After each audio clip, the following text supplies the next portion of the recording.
연소와 소와 오차시 과학교과서 64에서 65쪽, 실험관찰 32쪽을 함께 공부해 봅시다.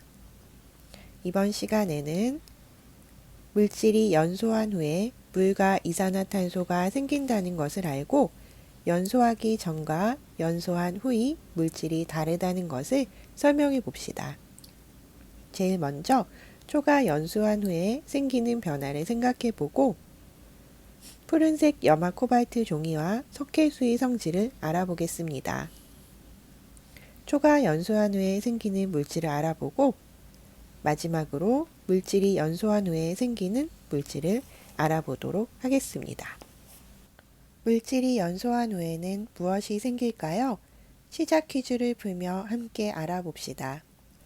다음은 초가 연소하기 전과 연소한 후의 모습을 비교한 것입니다. 가장 눈에 띄는 차이점은 무엇인지 가로 안에 알맞은 말을 넣어 봅시다. 연소하기 전, 연소하기 후 가장 그 차이점은 바로 초의 길이였지요.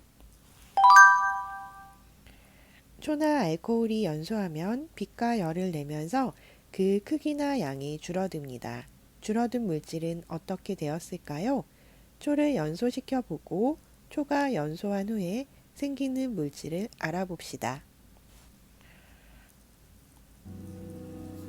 초가 타는 모습을 관찰해 볼까요?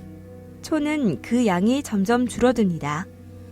그렇다면 사라진 초는 어디로 갔을까요? 물질이 연소한 후 어떻게 되는지 실험을 하여 알아봅시다.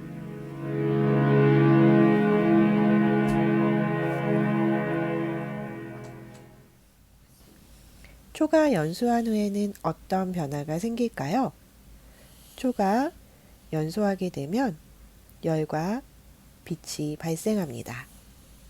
이때 초의 길이와 무게는 줄어들게 되지요. 그리고 연소의 결과 이산화탄소와 물이 생겨납니다. 줄어든 초의 길이와 무게 성분은 공기 중으로 날아가게 되겠지요.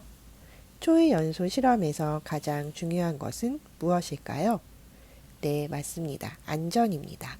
연소 실험에서는 안전을 위해서 항상 소화기를 비치해야만 합니다. 이제 대표 실험 영상을 보면서 물질이 연소한 후에 무엇이 생겨나는지 함께 관찰해 보도록 하겠습니다.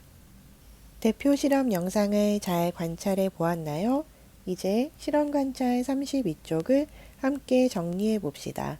탐구 활동, 초가 연소한 후에 생기는 물질 알아보기. 1번, 촛불이 꺼지고 난 후 푸른색 염화 코발트 종이의 색깔 변화와 그것으로 알 수 있는 점을 써봅시다.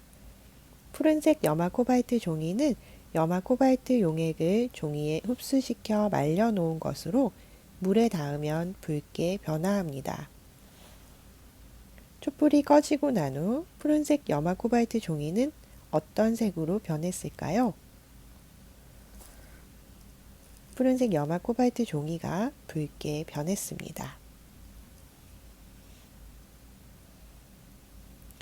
초가 연소한 후에는 무엇이 생긴다? 가로 안에 들어갈 낱말은 무엇일까요? 푸른색 염화 코발트 종이를 굵게 변화시키는 것은 바로 물이었습니다.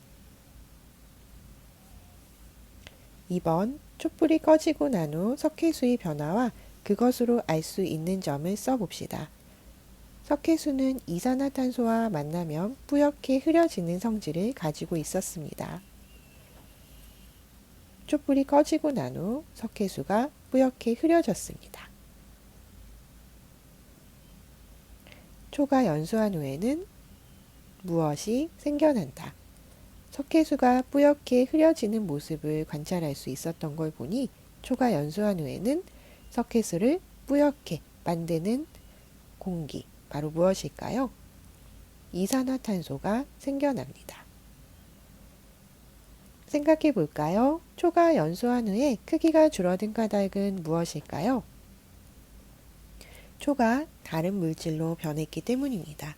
이때 다른 물질은 무엇일까요? 바로 물과 이산화탄소였습니다.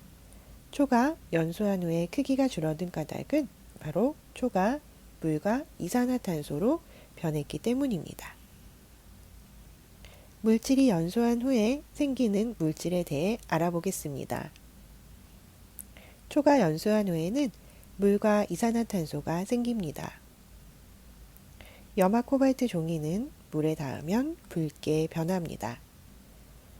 석회수는 이산화탄소와 만나면 뿌옇게 됩니다. 그러나 모든 물질이 연소한 후에 물과 이산화탄소가 생기는 것은 아닙니다. 탄소나 수소가 포함되어 있는 물질만 연소한 후에 물과 이산화탄소가 생겨나는데요. 예를 들어 철솜의 경우, 철솜은